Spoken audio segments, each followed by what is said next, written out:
በጣም ምድር ዝተፈጠረ ናይ ኣየር ለውጥ ምኽንያት ምድሪ ኩላ ናብ በረድ ትቕየር። እቶም ብህይወት ዝተረፉ ሰባት እዚ ቁርን ንምክልኻል ኣብ ትሕቲ መሬት ገዛ ሰሪሖም ምንባር ይጅምሩ።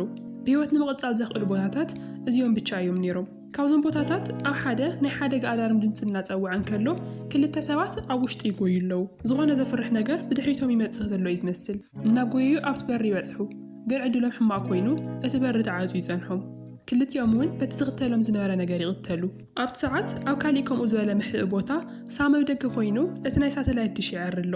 ካሊእ ሰብኣይ ድማ ካብቲ ገዛ ይወፅእ። እቲ ሓሚሙ ዝወፅእ ዘሎ ሰብኣይ ሓንቲ መዓልቲ ዕድል ንክህቦ ይሓቶም። ሜሰን ግና ክሳብ ሕዚ ዝጸንሖ እኹል ከም ዝኾነ ነጊሩ ሽጉጥ የቀባብል። ሕዚ እቲ ሰብኣይ ንኽእትውዎ ዘይኮነስ ብህይወት ንኽከይድ ክልምኖ ይጅምር።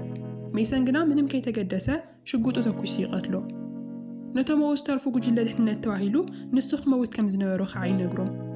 ሳም ከቋርጾ ሞኪሮላ እንተነበረ ግን ድማ ይተሳኽዐሉን። ብድሕሪ እዚ ኩሎም ናብ ውሽጢ ይኣቱ። እቶም ኣብኡ ዝነብሩ ሰባት ኩሎም ቁሪ ከይነኽኦም ከይሓሙ ብጣዕሚ እዮም ዝፈርሑ። ዝሓለፈ ግዜ እቲ ሕማም ክመጽኦም እንከሎ ኣብ 7 መዓልቲ ውሽጢ 20 ሰባት እዮም ሞይቶም ነይሮም። ሽዑ እቲ ሓላፊኦም ብሪክስ ሓደ ሕጊ የውፅእ። ድሕሪ እዚ ዝሓመመ ሰብ ንኳራንቲን ኣብ ሓደ ክፍሊ ይዕጾ። ድሕሪ ዘይሒሽዎ ክልተ መማረፂ ይወሃቦ። ብሽጉጥ ተተኩሱ ቅተል ወይስ ካብቲ ገዛ ወፂኡ በቲ በረድ ክኸይድ። ሕዚ ኩሎም እቶም ኣባላት እዚ ስለ ዝፈልጡ ብዝኸኣልዎ ዓርሶም ንምክልኻል ይሞክሩ። ካብኡ ሓሊፉ ግና ነንባዕሎም እውን ይተሓጋገዙ። ናይ ተኽሊ ዘርኢ እናውፅኡ ይተኽሉ እሞ ንምግብነት የውዕልዎ። ከምኡ እናገበሩ እውን ግን ቁጥሮም እናነኣሰ እዩ ዝመጽእ ዘሎ።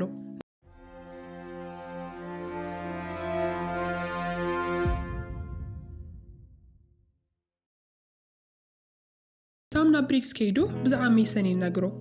እቲ ዓንቶ ዝተቐተለ ሰብኣይ ካብቲ መንበር ወፂኡ ንኽከይድ እምበር ንኽቕተል ሕጎም ኣይዛረብን። ብሪክስ እውን እዚ ምስ ሰምዐ ብጣዕሚ ይናደድ። ግን መጀመርያ ሓደ ክፈትሖ ዘለዎ ጉዳይ ኣሎ። ናብቲ ናይ ኮሚኒኬሽን ክፍሊ ከዓ ብሓደ ይኸዱ። እቲ ክፍሊ ምስቶም ኣብ ደገ ዘለዉ ካልኦት ከምኦም ዝበሉ ምሕወታት ዝራኸበሉ ቦታ እዩ። ኩፐር ናይቲ ክፍሊ ተቆጻጻሪ ኮይኑ ኣብ ኮሎኒ 5 ናይ ሓደጋ መልእኽቲ ከም ዝመጾ ይነግሮም። ግን ተመይሶም ከዛርብዎ ከለዉ መልሲ ዝህቦም ሰብ ኣይነበረን። ኮሎኒ 5 ማለት ከምኦም ዝበለ ምሕብእ ዘለዎ ቦታ እዩ ነይሩ። ሽዑ ብሪክስ ኣብ 30 ደቂቃ ውሽጢ ካብኡ ወፂኦም ናብ ኮሎኒ 5 ክኸዱ ይውስን። ሳም ድማ ናብ ቪክቶር ከይዱ የዛርቦ። ቪክቶር ኣብቲ መንበሪ ነቶም እንስሳት ዝከታተል ሰብ እዩ። ሽዑ ሓደ ሕማቕ ዜና ይነግሮ። ካብተን ዘፋረይወን ማንቲለታት እቲ ሓንቲ ብቻ እያ ጓል እምበር ካልኦቶም ኣወዳት ከም ዝኾኑ ይነግሮ። እዚ ማለት ብዙሕ ንምግቢ ዝኸውን ኣይህልዎምን ማለት እዩ። ብኻሊእ ገጽ ድማ ብሪክስ ናብ ሜሰን ከይዱ ብዛዕባ ዝገበሮ ነገር ይኹርየሉ። ሜሰን ግና ጥፋቱ ከይኣመነ ንባዕሉ ምክልኻል ይቕጽል። ዝሓመሙ ሰባት ካብቲ ገዛ ውፅኦም ብህይወት ዝሰድዎም እንተኾይኖም ተመሊሶም መፂኦም ምግብታቶም ክሰርቁ ከም ዝኽእሉ ይነግሮ። ሳም ድማ ናብ ኣፍቃሪቱ ከይዱ ይረኽባ እሞ ነቶም ማንቲለታት ዝኸውን ፕሮቲን እውን ትህቦ። ቀፂላ ብዛዕባ ስራሕና ዋጋዕቶን ከላ እቲ ናይ ኣየር ለውጢ ዘመሓየሽ ቴክኖሎጂ ኣብ ዝኾነ ቦታ በቲ በረድ ተቐቢሩ ከም ዘሎ ትነግሮ።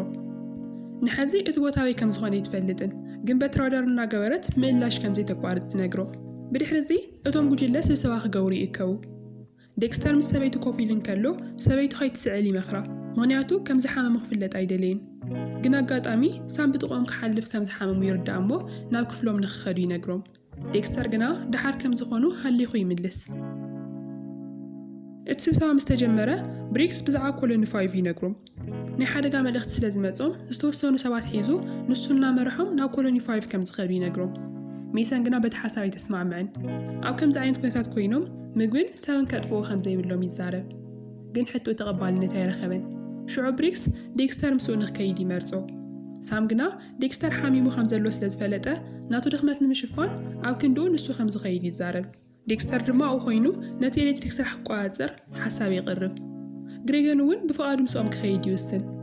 ኣቦ ቪክተር ወላ ተቃይሞ እንተነበረ ግሬገን ግና ናቱ ውሳነ ይኽብር። ሽዑ ብሪክስ ንሱ ክሳብ ዝምለስ እቲ ገዛ ናይ ምቁፅጻር ሓላፍነት ንካይ ይህባ። እቲ ስብሰባ ተወዲኡ ክኸዱ ክብሉ ንዴክስተር ሰበይቱ ሓደ ግዜ ተህንጥስ። ሽዑ ኩሎም ፈሪሖም ባዕሎም ካብኣ ይርሕቑ፣ ኣፍንጮኦም እውን ይሽፍኑ። ዴክስተርን ሰበይቱን ድማ እቲ ሕማም ከይሕልፉ ኣብ ሓደ ክፍሊ ይዕጽው። ሜሰን ክልቲኦም ክምርመሩ ከም ዘለዎም ካይ ድማ እቲ ገዛ ንምምራሕ ከም ዘይተወቅዕ ይዛረብ። ብሪክስ ግና እቶም ዝሓመሙ ሰብኣይን ሰበይትን እንታይ ከም ዝገብርዎም ንሱ ከም ዝተመለሰ ከም ዝውስን ግልፂ ይገብረሉ። ኣብ ደገ ኣብ ማእኸል እቲ በረድ ሓደ ቆልዓ በይኑ እናኸደ ኣዲኡ ሞይታ ኣብቲ በረድ ማእኸል ወዲቓ ይርኢ። ሽዑ ሳም ካብ ድቃሱ ይለዓል። እቲ ናይ ኣዲኡ ሞት ብሕልሚ ተራእይዎ እዩ ነይሩ። ካይ ግና ክተረጋግዖ እናሞከረት ናይ ኣዲኡ ሞት ናቱ ጥፍኣት ከም ዘይነበረ ትነግሮ። ብጽባሒቱ ሰለስቲኦም ሰባት ጉዕዞ ይጅምሩ። اتباردن ناي قرن نفاس نحلفو خعا نوح يقعزو حانت ناي قدم كتما زنبرت حزقنا سب زي بلا بوتا مسحلفو اتاير زغير ماشين يريو قندم ما يسرحن نعو حالفهم أو تدلي مسواتحو خعا تتنكيقهم كحالفو ويمكرو ننوح قزات أني حس لزنبرة كابت زران لعلي حادا قنيا نيرو بتتاقع جيرون كخدون كالو بريكس ننشتي كود قبل يترف اتدلي مسرقاتو نتحتي فرس امو نسوقنا اقول نحد زين حيزو يترف تحر 3 يوم نطيروم نتدلي يحلفو قاتلون كعا حدا زموته سباي اب مكينه تتاقعو اب يدو خعا شقوط حيزو يرخبو قاريون كريون كالو اوشتا مكينه زموت بيتسب كم زنور يريو شعوت سباي نعوام قاتيلو عرسخان زطفا خعا يقمتو እንደገና ነው ወህታ ጓይዞም ዞደቀት ሄሊኮፕተር ይረኹ ናውሽታ አትየሙን እትለይቶ አሕልፉ ወይስኑ ግሬገን ቅድመ ሐዚ ሄሊኮፕተር ሪኡስ ለዘይፈልጥ ደስና በለይሪ ብሬክስ ደሞ ነገራት ከመከም ዘለው ክፈልጥ ናብት መንበሪኦም ይድውል ኮፐር ነትስልከል ዒሉ ዴክስተርን ሰበይቱን ናገድዶም ይኸይድ ከም ዘሎን ሜሰን ድማ ክቅተሉሎም እናበለ ይጭጭቆም ከም ዘሎ ይነግሮ ሹዕ ብሬክስ ሜሰን ካብትን ሱዞሎ ወጻ ዝገብር እንተ ኮይኑ ንኽቀትሎ ንኩፐር ሓላፍነት ይዎ ግሬገን እቲ ሄሊኮፕተርና ዘረኽፍት ሻንከሎ ናይ ሞዴላት መጽሔት ይረክብሞ ደስና በለይሪ ብሪክስን ሳምን ግና ይስሐቅዎ ነይሮም ብሪክስ ቅድሚ ዓመታት ንሳም ኣብዚ ከባቢ ይረኺብዎ ነይሩ ሳም ቆልዓ እናሃለወ ምስ ቤተሰቡን ካልኦት ብሂወት ዝተረፉን ኮይኖም ኣብ ሓደ መዕቆቢ ይነብሩ ነይሮም ድሓር ግን ኩሎም እቶም እንስሳ ከይተረፉ በሊዖም ምስ ወድእዎም ቀለብ ይስእኑ ሽዑ አቦን ካልኦት ሰውትን ኮይኖም ናብቲ ከተማ ምግቢ ክእልሹ ይኸዱ ግን ካብ ሽዑ እንዳሓረ ይተመለሱን ካብ ብድሕሪኡ ሳም ነዲዮን ሓፍቱን ካብ ሞት ንምትራፍ ኢሉ ካብቲ ዝነበረሉ ቦታ ክወፅ ይውስን ምክንያቱ እውን ተጸኒሖም ብጥሜት ምሟቶም ይተርፍን እዩ እዚ ንኸይኸውን ከዓ ሳም ወፂኡ ምግቢ ከምፀለን ይሓስብ ግን ሓደ ግዜ ምስ ወፀ እቲ ናይ በረድ ሓይሊ ይፈላልዮም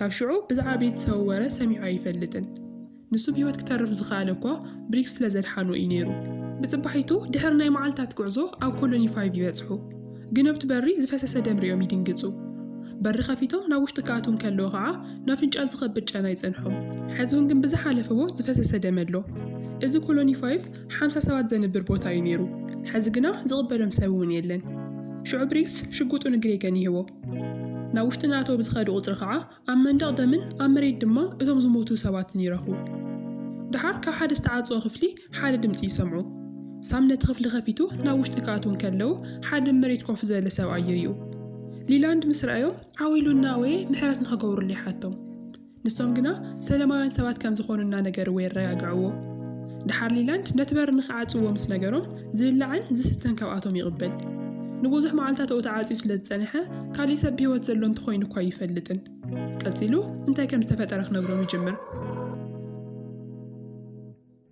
ቅድሚ መዓልታት እቲ ናቶም ኮሎኒ ዝነበሩ አንቴና ያስተኻኽልዎሞ ሓደ መልእኽቲ ይመጾም እቲ መልእኽቲ ብቪድዮ ስለ ዝነበረ እቲ ቪድዮ ከፊቱ ንሰለስቲኦም የርእዮም ኣብቲ ቪድዮ ሓደ ሰብኣይ ነቲ ናይ ኣየር መቆጻጸሪ ኣዕርዮም ነቲ በረድ እውን ከም ዘንክኽዎ ይዛረብ ሕዚ ፀሓይን ሓመድን ነብ ዘለዎ መሬት ይነብሩለው እቲ ችግር ግና ኣብቲ ሓመድ ዝዘርእዎ ዘርኢ የድልዮም ኣሎ ሽዑ እቲ ናይ ኮሚኒኬሽን ሲግናል ይጠፍእ እቲ ቦታ ኣበይ ከም ዝኾነ ይነገሮምን በቲ ዝረኣይዎ ብቻ ኣብ ካርታ ክእልሽዎ ይጅምሩ ሊላን በቲ ሲግናል ገይሮም እቲ ቦታ ኣበይ ከም ዝኾነ ፈሊጦም ከም ዝነበሩ ይነግሮም ድሓር ነቲ ቦታ ክሪእዎ ዝተወሰኑ ሰባት ምስ ለኣኹ ኣብ መንገዲ ጸላት ረኺቦም ክሳብቲ ኮሎኒ የጓይዎም ኣብ ካርታ እውን እቲ ቦታ ኣበይ ከም ዝኾነ ሊላንድ ንሳም የርእዮ ብሪክስ ንሊላንድ ሒዞምዎ ክኸዱ ይውስኑ ሊላንድ ግና ካብቲ ክፍሊ ንምውፃእ እውን ይፈርሕ እቲ ንብሪክስ ናብ ናቶም መንበሪ ኮይኖም ዝሰምዕዎ መልእኽቲ እኳ ሊላንድ ዝለኣኽዎ ይነበረን ቅድሚኡ ዝነበሩ ሰባት ቅድሚ ምሟቶም ዝለኣኽዎ እዩ بدحريو سلستيوم زدليوم كابت كفل مسحازو نليلاندون حزامو كابت كفل يوزو نشي مستنقساسو حدا مدنقص دمصي سمعو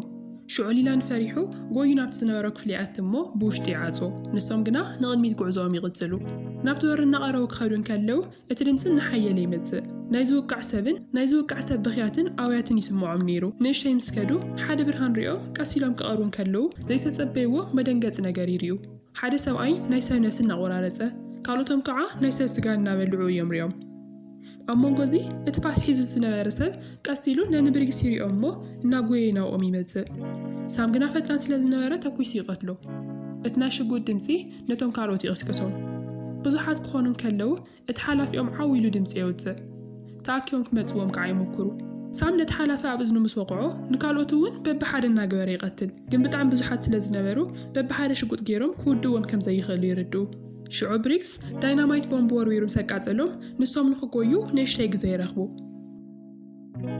ኣብቲ ሰዓት ግሬግን ካብኣቶም ተፈልዩ ስለ ዝነበረ ንእሽተይ ይጣፍኡ ተመሊሱ እውን ቀልሾም ክብል እቶም ናይ ሰብ ኣራዊት መፅኦም የርክብዎ ብሓደ ግዜ እውን ይነኽስዎ ብሪክስን ሳምን ናብቲ ግሬገን ዘለዎ ኣትዮም ኩሎም ክሳብ ዝሞቱ በብሓደ ይቐትልዎም ንግሬገን ክሪእዎን ከለዉ ግና ሞይቱ እዩ ነይሩ ሕዚ ዝሓዝንሉ ግዜ ስለ ዘይብሎም ብሪክስን ሳምን እናጎየዩ ይኸዱ እቲ ደረጃ ደይቦም ኣብ ላዕሊ ምስ በፅሑ ሳም ንሓደ ተኲሱ ይቐትል ድሓር ግን ሽጉጡ ተተኳሲ ከም ዝወድአ ይርኢ ኣብቲ ሰዓት ብሪክስ ሓደ ሓሳብ ይመፀሉ ነቲ ዝደየብሉ ደረጃ ይውድቖ እሞ እቶም ሰብ ዝበልዑ ሰባት መደየቢ ስኢኖም ኣብ ታሕቲ ይተርፉ ግን ሓደ ቀዲሙ ደይቡ ስለ ዝነበረ ምስኡ ባእሲ ይጅምሩ ድሕሪ ብዙሕ ምትሕንናቕ ብሪክስ ተኲሱ ይቐትሎ እቶም ካልኦት ኣዕርኽቶም ተኣኪቦም መፂኦም እቲ ብሪክስ ዝገበሮ ነገር ይርኡ እቲ ሓላፊኦም ከዓ ብንዴት ዓብዪ ህዝቢ እውን ይፅውዕ ብሪክስን ሳምን ብሰላም ካብቲ ህንፃ ይወፁ እሞ ኣብ ደገ ኮይኖም ብሪክስ ዳይናማይት ቦምብ ናብ ውሽጢ ይሰድድ እቲ ናይ ኮሎኒ 5 ህንፃ እውን ሙሉእ ንሙሉእ ይፈርስ ብድሕሪኡ ናብ ገዝኦም ክምለሱ እንደገና ጉዕዞ ይጅምሩ ኣብቲ ሄሊኮፕተር ዝነበረቶ ቦታ ምስ በፅሑ ብሪክስ ናብ ውሽጢ ኣትዮም ክድቅሱን እቲ ቁሪ እውን ናበርትዐ ስለ ዝነበረ ንእሽተይ ንኽመቑን ይነግሮ ኣብ ውሽጢ ሳምን ብሪክስን ብዛዕባቶም ሰብ ዝበልዑ ኣራዊት ከዋግዑ ይጅምሩ ሽዑ ብሪክስ ሰባት ብሂወት ንምንባር ኢሎም ከበድቲ ነገራት ክገብሩ ከም ዝኽእሉ የረድኦ ቀፂሉ እውን ኣብ ውትድርና እናሃለወ እቲ ዘጋጠሞ ነገር ይነግሮ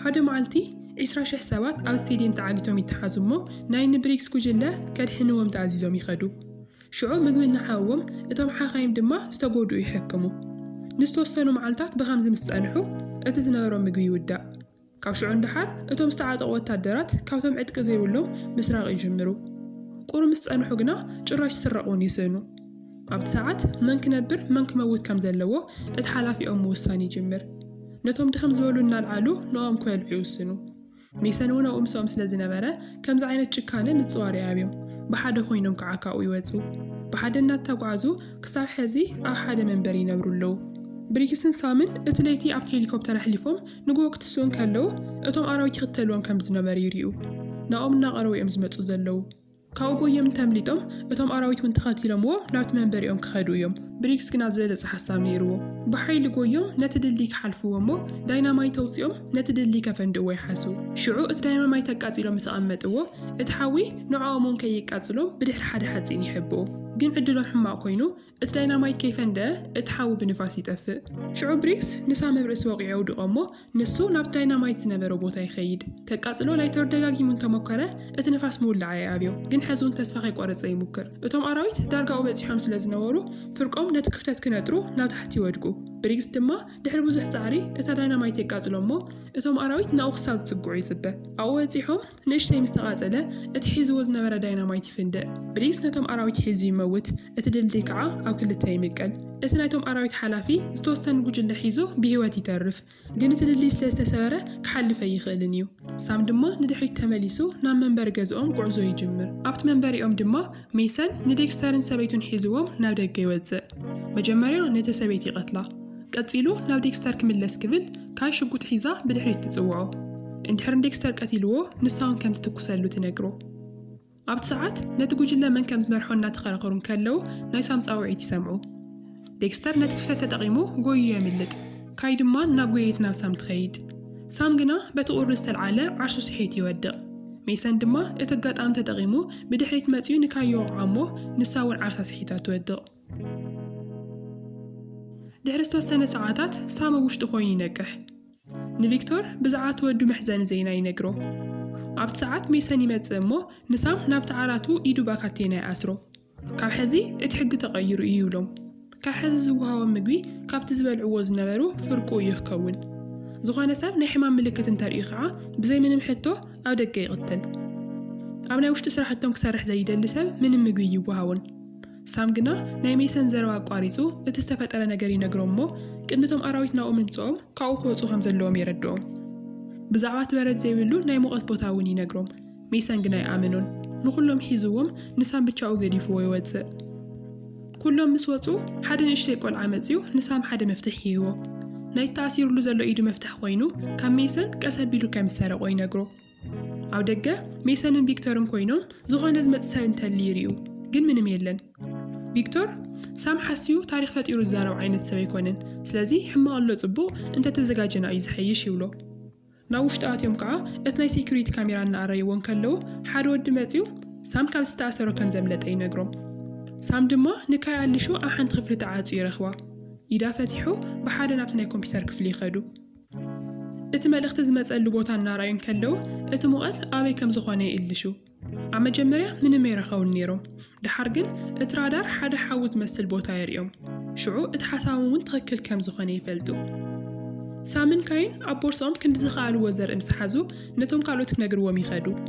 ግን ሜሰንን ጉጅለን ቀዲሞም ይረኽዎም እሞ ብቕድሚት ኮይኖም ደው የብልዎም።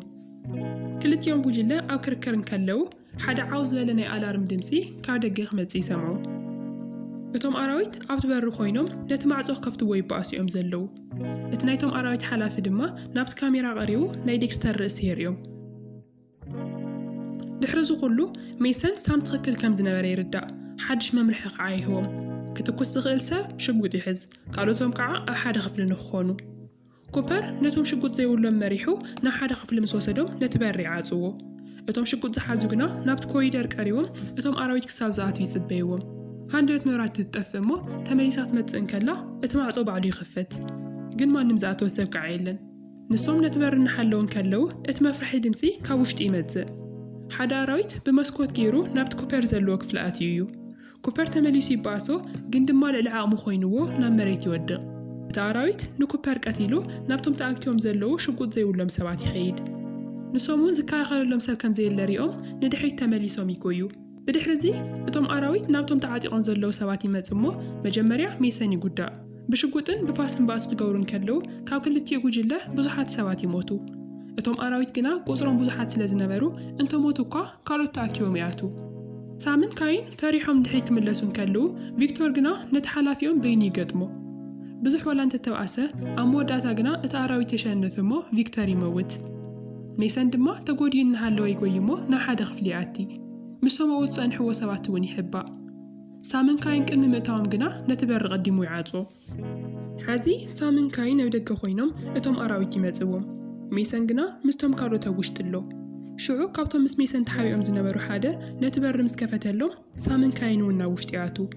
ግን ምስኦም ተሓዊሱ ሓደ ዝኣተወ ኣራዊት ስለ ዝነበረ ካይ ተኲሳ ትቐትሎ። እቲ በሪ መሊሶም ይዓጽዎ፣ ግን ድማ ብዙሓት ተኣኪቦም ኣብቲ ማዕጾ ስለ ዘለዉ ክሰብርዎ ይኽእሉ እዮም። ንሶም እውን ነቲ በሪ ኣሚኖም ኣብኡ ክጸንሑ ይኽእሉን። ሽዑ ሳም ነቲ ናይ ድሕሪት በሪ ከፊቱ ብኡ ገይሮም ናብ ደገ ንኽወጹ ይነግሮም። ሜሰን ግና እቲ ሓሳብ ኣይፈትዎን፣ ምክንያቱ ካብኡ እንተወፂኦም ብቑሪ ክሞቱ ይኽእሉ እዮም። ካብ ቁሪ ከዓ ነቶም ጸላቶም ምባኣስ ከም ዝሕሽ ይናገር። ንሶም ግና ይሰምዕዎን። ኩሎም ተኣኪቦም በቲ ጸቢብ በሪ ይወጹ። ብዘይ ሜሰን ኩሎም ናብ ደገ ምስ ወጹ እቶም ኣራዊት ነቲ በሪ ሰይሮም ይኣቱ። ሽዑ ሜሰን በቲ ሽጉጥ ገይሩ ናብቲ ናይ ጋዝ ታንኪ ትኩስ እሞ እቲ ክፍሊ ይፍንድእ። ኩሎም ሞይቶም ከዓ እቲ ሓላፊኦም ብቻ ናብቲ ንሳም ዝኸዱሉ በሪ ይሓልፍ። ንሳም እውን የርክቦ እሞ ክልቲኦም ተንበርኪኾም ባእሲ ይገጥሙ። ካብኡ ሓሊፎም ናብ ታሕተዋይ ክፍሊ ወሪዶም ይበኣሱ። ሳም ዝረኸቦ ነገር ናብኡ እናወርወረ ዓርሱ ክከላኸል ይሙክር። እቲ ኣራዊት ግና ነቲ ዝሸንደወሉ ነገር ብቐሊሉ እናሓዘ ንሳም ቀሪቡ ይወቕዖ። ድሕሪ ዝተወሰኑ ውቅዒታት እቲ ኣራዊት ንሳም ወዲቑ እናጎተተ ይወስዶ። ዕድሉ ኮይኑ ሳም ኣብ ጥቕኡ ፋስ ይረክብ እሞ ነቲ ኣራዊት እግሪ ይወቕዖ። ካብኡ ተላዒሉ እውን ደጋጊሙ ይወቕዖ። ብጣዕሚ ተደጋጋሚ ስለ ዝወቕዖ ናይቲ ኣራዊት ገጽ ካብ ነብሱ ይቑረጽ። ሳም ሕዚ ኩሉ ነገር ወዲኡ ክወጽእ ይብል። ግን እቲ ክፍሊ ብሓዊ ተተሓሒዙ እዩ ዘሎ። ኣብ ደገ ድማ ካይን ካልኦቶምን ብሰላም ወፂኦም እቲ ዝነበሩሉ ገዛ እናተቓጸለ ይርዩ። ሳም እውን ጸኒሑ ይመጽእ እሞ ብኡ ገይሮም ናብቲ ናይ ሙቐት ቦታ ክረኽብዎ ከም ዘለዎም ይነግሮም። ሽዑ እቲ ሓድሽ መንበሪ ንምእላሽ በቲ በረድ ጉዕዞ ይጅምሩ። ናይ ሎማዓንቲ ሪካፕና እዚ ይመስል። ከም ኩሉ ግዜ እቲ ትክክለኛ ኣስተያየትኩም ኣብ ኮሜንት ሴክሽን ጽሓፉልና። ኣብ ቀጻሊ ቪድዮ ክሳብ ንሰድድ ቻናልና ሰብስክራይብ ጌርኩም ተጸበዩና። ቻው ቻው።